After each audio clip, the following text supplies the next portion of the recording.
নমস্কার সবাইকে, কেমন আছেন সবাই? আমি সঙ্গীতা। আমার চ্যানেলে সকলকে জানাই অনেক অনেক স্বাগতম।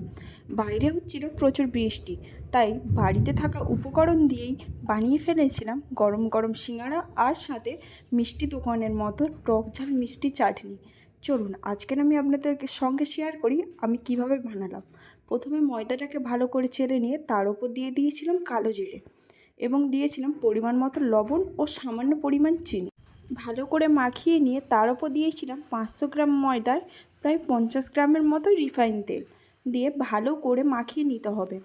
মাখাতে মাখাতে যখন দেখবেন যে খুব নরম হয়ে গিয়েছে এবং একা একা ডেলা পাকিয়ে যাচ্ছে, তখন দেখবেন ময়দা তৈরি। দেখুন আমি মাখানোর সময় আমার ঠিক এইভাবে ময়দাগুলো তৈরি হয়ে গিয়েছিল। আর এরকমভাবে যখন ময়াম দেওয়া হয়ে যাবে, তখন ওর ওপর দিয়ে দিতে হবে পর্যাপ্ত পরিমাণ জল। ময়দার ডেলাটা কিন্তু অনেকটাই শক্ত করে ওই ধরুন 100 ভাগের মধ্যে 20 ভাগ জল দিয়ে আমি শক্ত করে মাখিয়ে রেখে দেবো প্রায় আধা ঘন্টার মতো রেস্টে। আধা ঘন্টা রেস্টে ওটা রেখে দেওয়ার পর আমি এদিকে তৈরি করে নেব টক ঝাল মিষ্টি আচার ও আলুর তরকারি, যেটা সিঙ্গাড়ার পুর হিসেবে ব্যবহার করা হবে। তার আগে আমি তৈরি করে নিয়েছিলাম টক ঝাল মিষ্টি আচার। তার জন্য প্রথমেই আমি তেঁতুলটাকে ভিজিয়ে রেখেছিলাম প্রায় আধা ঘন্টার মতো। আর এদিকে মশলার জন্য নিয়েছিলাম ধনে, জিরে, মৌরি, শুকনো লঙ্কা ও তেজপাতা। শুকনো কড়াইতে ভালো করে ভেজে নেব। এই মশলাটা ব্যবহার হবে সিঙ্গাড়ার মশলাতেও, আর যেই টক ঝাল মিষ্টি আচার বানাবো সেটাতেও এটা ব্যবহার হবে। তার জন্য আমি ভালো করে ভেজে নিয়ে শিলনোড়াতে বেটে নিয়েছি। খুব মিহি করব না, আধো আধোভাবেই বেটে নিয়েছি। আপনারা চাইলে আরেও বেটে নিতে পারেন। আর এদিকে সিঙ্গাড়ার পুরের জন্য যে আলুর তরকারিটা বানাবো তার জন্যে কিছুটা পরিমাণ নিয়েছিলাম আদা। যেহেতু এটা নিরামিষ, তাই রসুন পেঁয়াজ ব্যবহার করব না। আদাটা বেটে নিয়েছি। আর এদিকে বাদাম নিয়েছিলাম, যেটা চীনা বাদাম বলে আমাদের। বাদামটাকে প্রথমে শুকনো কড়াইতে নেড়ে নেওয়ার পর দিয়েছিলাম পরিমাণ মতো কিছুটা তেল। ভালো করে ভাজা ভাজা হয়ে গেলে নামিয়ে নিয়ে আলুর তরকারির জন্য প্রথমে আলুটাকে সিদ্ধ করে নিয়েছিলাম এবং মটরও সিদ্ধ করে রেখেছিলাম, যেটা আপনাদের দেখানো হয়নি। এরপর আলুটাকে ভালো করে ছাড়িয়ে নিয়ে ছালগুলো বেছে নিয়েছি।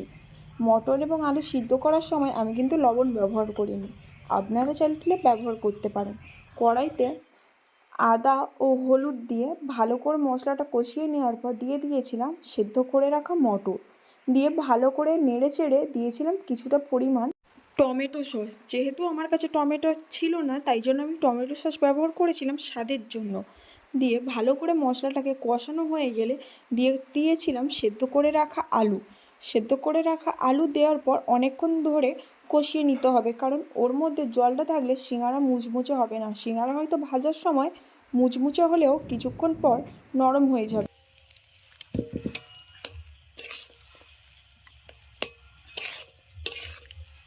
ভালো করে কষানো হয়ে গেলে দিয়ে দিয়েছিলাম লাল বাদাম, যেটা আমি আগে থেকেই ভেজে রেখেছিলাম তেল দিয়ে।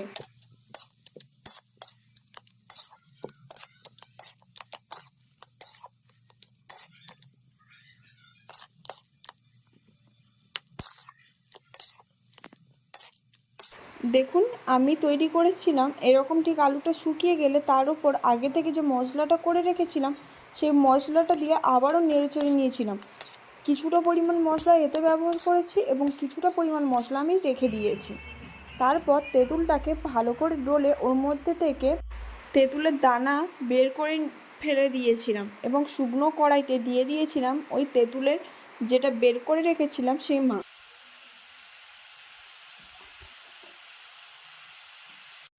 যখন দেখবেন তেঁতুলের মাঠ থেকে তেঁতুলের টক গন্ধটা চলে গিয়েছে, তার উপর পরিমাণ মতো চিনি দিয়ে নামিয়ে নিয়েছি।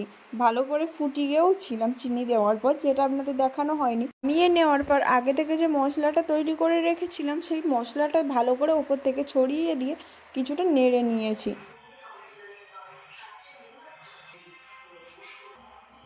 প্রথমে বলে রাখি, যেহেতু আমি একাই ক্যামেরা ধরি আর একাই খাবার বানাই, তাই আমি কিভাবে লেচিটা বেলেছি সেটা আমি আপনাদের দেখাতে পারিনি, কারণ একার পক্ষে ওটা সম্ভব নয়। প্রথমেই আমি সবকটা লেচি বেলে রেখে দিয়েছিলাম, লুচি যেভাবে বানায় সেরকম। দিয়ে একটা লেচি প্রথমে দিয়ে তার ওপর দিয়েছিলাম পরিমাণ মতো রিফাইন তেল এবং দিয়েছিলাম কিছুটা শুকনো ময়দা। দিয়ে ভালো করে ঘষে নিয়েছি। তার ওপর দিয়ে দিয়েছি আর একটা বেলে রাখার লেচি, কারণ একটার সঙ্গে আর একটা যাতে জুড়ে না গিয়ে ভালোভাবে পাট ছেড়ে যায়, তাই আমি এইভাবেই তৈরি করেছিলাম। এইভাবে পরপর একটা একটা সাজিয়ে নেব, কিছুটা পরিমাণ তেল এবং কিছুটা পরিমাণ শুকনো ময়দা ছড়িয়ে। ব্যাস আমার পাট দেওয়া শেষ। তারপর আমি এটাকে গোল করে পাকিয়ে নিয়েছিলাম এবং পাকিয়ে নেওয়ার পর আমি পিস পিস করে কেটে নেওয়ার পর ঠিক এরকমভাবে দেখতে হয়েছিল। এরপর এটাকে ছোট্ট করে বেলে তার ভেতরে পুরটা তৈরি করে রেখেছিলাম, সেই পুরটা দিয়ে সিঙ্গাড়ার মতো শেপ দিয়ে নিয়েছিলাম। আমার সবকটা কিন্তু সিঙ্গাড়ার মতো হয়নি, যেহেতু আমি হাতে গড়া মিস্ত্রি নই, তাই আমি নিজে থেকে যতটা পেরেছি ততটাই করেছি। প্রথমগুলো সিঙ্গাড়ার মতো দেখতে হলেও তার পরেরগুলো কোনোটা হয়েছিল ল্যাংচা আর কোনোটা হয়েছিল ভাপা পিঠে। তারপর আমি কড়াইতে দিয়ে দিয়েছিলাম রিফাইন তেল। খুব বেশি তেল গরম না করে যখন তেলটা আলতো গরম হয়ে যাবে তার উপর দিয়ে দিয়েছিলাম সিঙ্গাড়াগুলো। আমার প্রথমেই যেহেতু বেশি তেল গরম হয়ে গিয়েছিল, তাই একটা দেখুন বেশি লাল হয়ে গিয়েছে। হালকা তেলে ভাজলে কি হবে জানেন তো, এটা অনেকক্ষণ ধরে মুচমুচে থাকবে। বেশি হিট দিয়ে ভেজে নিলে ভেতরটা কাঁচা থেকে, যেই কারণে এটা বেশিক্ষণ তো মুচমুচে থাকবে না, আর ভেতরটা নরম হওয়ার কারণে খেতেও খুব একটা ভালো লাগবে না। ব্যাস আমি হালকা করে প্রথমে ভেজে রেখেছিলাম। যেহেতু আমার বাড়ির লোক আসতে অনেকটাই রাতে দেরি হয়, তাই আমি তাদেরকে দ্বিতীয়বার আবারও ভেজে দেবো বলে খুব বেশি লাল করে ভাজিনি। আপনারা প্রথমেই খুব বেশি লাল করে ভেজে নিতে পারেন, বা যখন সবাইকে খেতে দেবেন তখন আবারও গরম গরম ভেজে নিতে পারেন। ব্যাস আমার তৈরি হয়ে গেছে সিঙ্গাড়া এবং চাটনি। এরপরে আমি একটা নিয়ে টেস্ট করার জন্য নিয়েছিলাম। খেতে বেশ ভালোই হয়েছে।